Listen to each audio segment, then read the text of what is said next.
is arriving daily. Lease a new 2023 Corolla LE for $199 a month. Milton Ruben Toyota. All right, baby, that come quickly. Rain is an amazing thing. The Live 5 for 6 Skyview Network, sponsored by Terry Lambert Hyundai.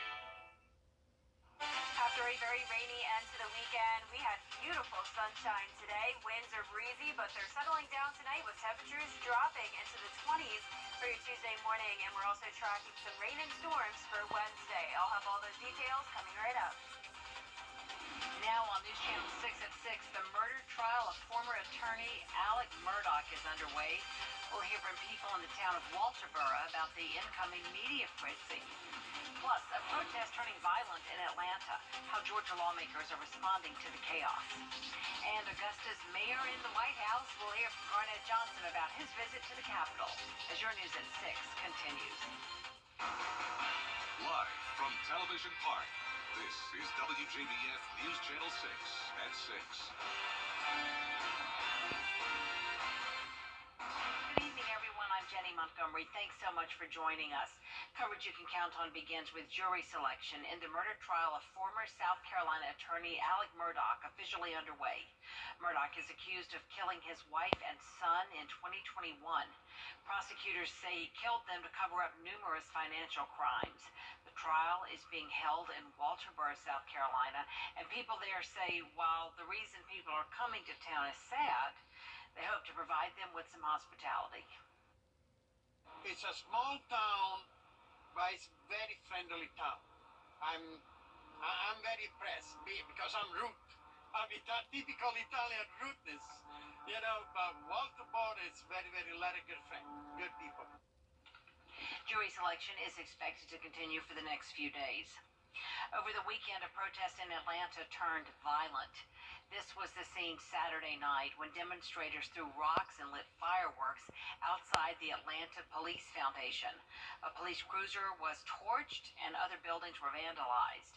This came after authorities shot and killed a demonstrator Wednesday during a protest at the planned site for a public safety training center. Investigators say the officer fired in self-defense.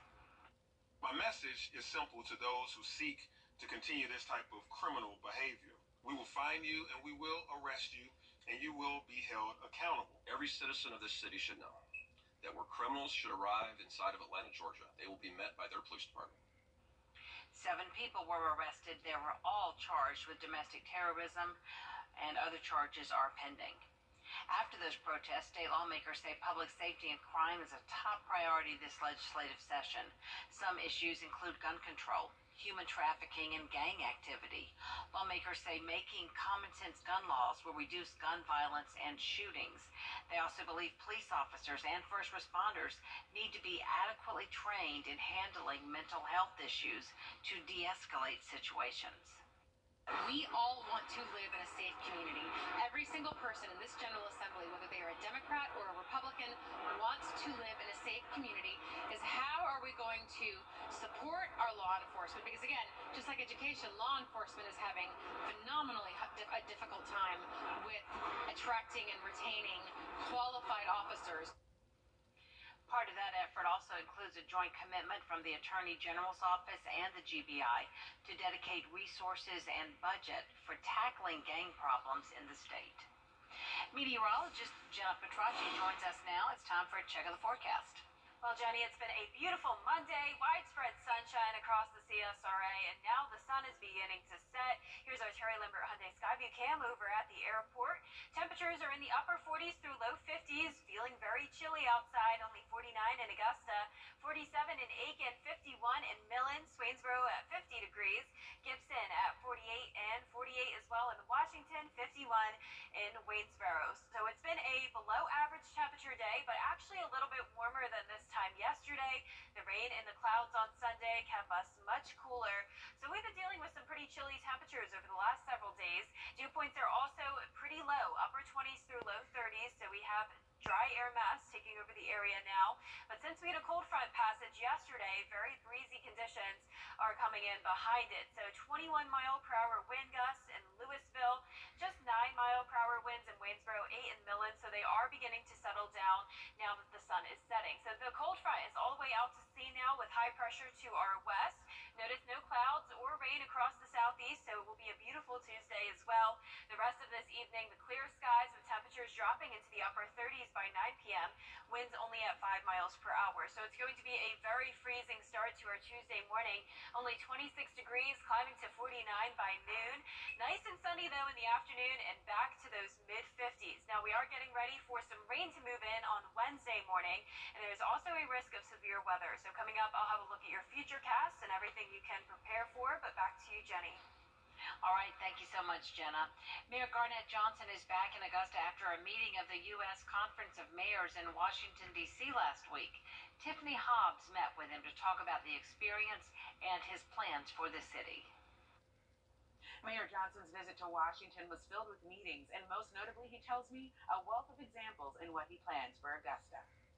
It was a very, what I consider, productive week, and that I got the opportunity to not only engage with my colleagues from across the country, regardless of their city size, but I'm realizing that we have a lot of problems that are similar, but we learned a lot about the resources that, of course, our federal government offers that benefits our cities and cities like Augusta. During the conference, Mayor Johnson found a session about public-private partnerships to be deeply informative on how to create opportunity for Augusta. We have a lot of needs, and most importantly, I heard one about everything from sidewalks to airport construction projects. So I want to kind of learn how we could, partner with someone who's willing to invest from the private sector to help move Augusta forward. For Mayor Johnson, the advocacy demonstrated by the U.S. Conference of Mayors is promising. Cities were given the ability to be a part of the American Rescue Plan dollars. They were forceful and vocal in that some of that funding should flow directly to cities. And when we look at cities like Augusta, we received some $83 million directly instead of it going to the state and then being funneled down. So I see that advocacy is important. With his sights set on moving Augusta forward, Mayor Johnson found it invaluable to have a seat at the table in Washington with fellow decision makers. It's just great to know that we're plugged in at all levels to make sure that we receive the funding that's necessary for Augusta to move forward. Important things like our locking dam, so many important issues, and I'm just proud to be representing the city and making sure our voices are heard and make sure that we're represented. Mayor Johnson tells me he recognizes where there are needs in Augusta, and he looks forward to using the valuable ideas he learned in Washington to meet them. In Augusta, Tiffany Hobbs, Wjbf, News Channel 6. From Augusta's mayor to the mayor of Aiken, giving his State of the City address right now.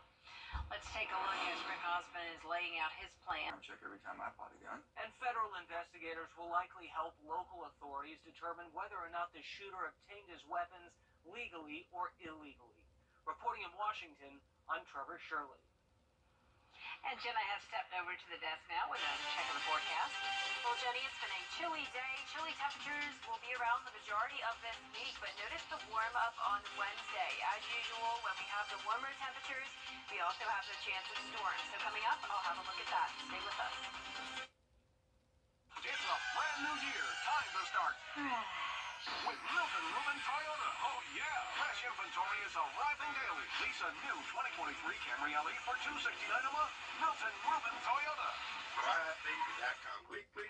It's the January clearance event at Weinberger's, and we're saying goodbye to our top quality sofas and sectionals. I'm gonna miss you so much. Tables and chairs. See you later. Wing chairs and buffet tables. Sayonara. Top quality brands. Nice knowing ya. Accessories and more. Going, gone. Everything must go. Tons of in-stock merchandise ready for immediate delivery. Can you save on every in-stock item at all 3 locations? Yes, you can. Checkers 2 for $4 mix. Always choose the weather, but you can choose your weather app. Go with the most accurate and most trusted. The Live Viper 6 mobile app. Download it today. Now, your most accurate forecast with WJBF Live Viper 6. Good Monday evening. It's been a gorgeous day. Unlike yesterday with the widespread cloud cover and rain, we are back to sunshine. We've had abundant sun all day long, and now, of course, it's setting. Here's our Terry Lambert Hyundai Skyview cam over in Emmanuel County. beautiful night to be out and about, but you definitely need to bundle up as temperatures are already into the upper 40s.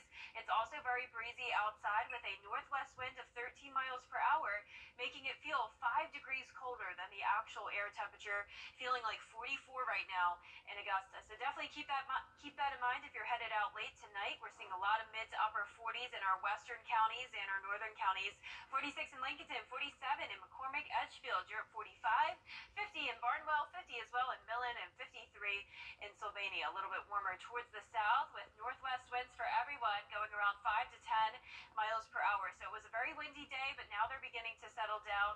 Dew points are still low in the upper 20s through low 30s. So we have a dry air mass in place. High pressure over the area bringing us clear skies for the entire southeast. So notice not much cloud cover tonight, not much rain, and the cold front that brought us all the rain yesterday is now off the coast. So it's going to be a nice sunny Tuesday. We had a whole lot of rain on Sunday. We could definitely use a break from it. Notice to the east of the river around 2.5 to 3 inches of rain, 2 in Augusta, and around 1.5 inches to the west.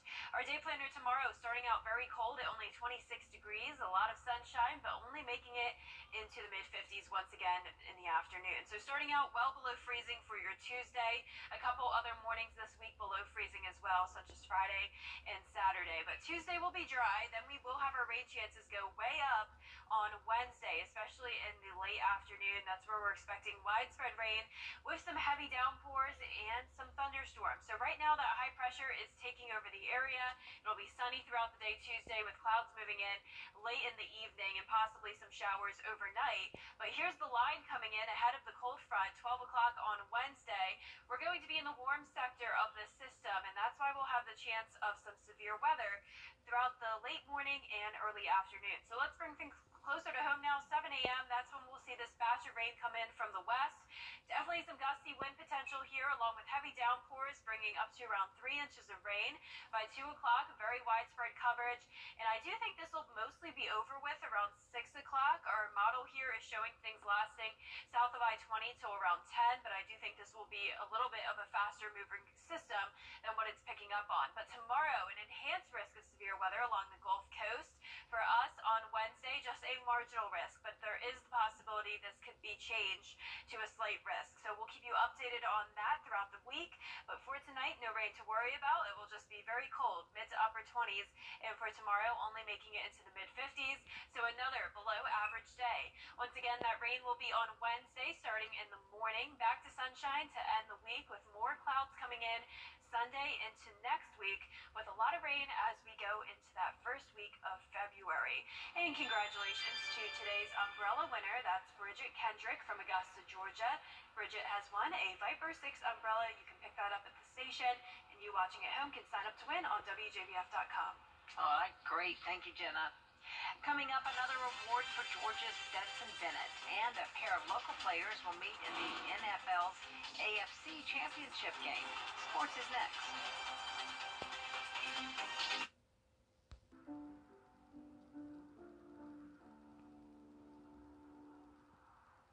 The Very Vera Show, Thursdays at 12:30 on News Channel 6. It is the end of an era at Disney World's Magic Kingdom. This was the line yesterday as crowds gathered to take one last ride on Splash Mountain. The log flume closed after more than 40 years. It's being converted into a Princess and the Frog ride and should be opened sometime next year. It was a fun one. It is a fun one. I got to ride it for the last time in December. Well, I'm going to Disney in March, but I don't mind at all. That ride scares me, so okay with me. Well, we are going to have back another day of sunshine tomorrow, tracking storms on Wednesday, though. And that is our report for now, everybody. Thank you so much for watching. The news continues at 7 o'clock right after World News Tonight. We'll see you again at 11. Good night.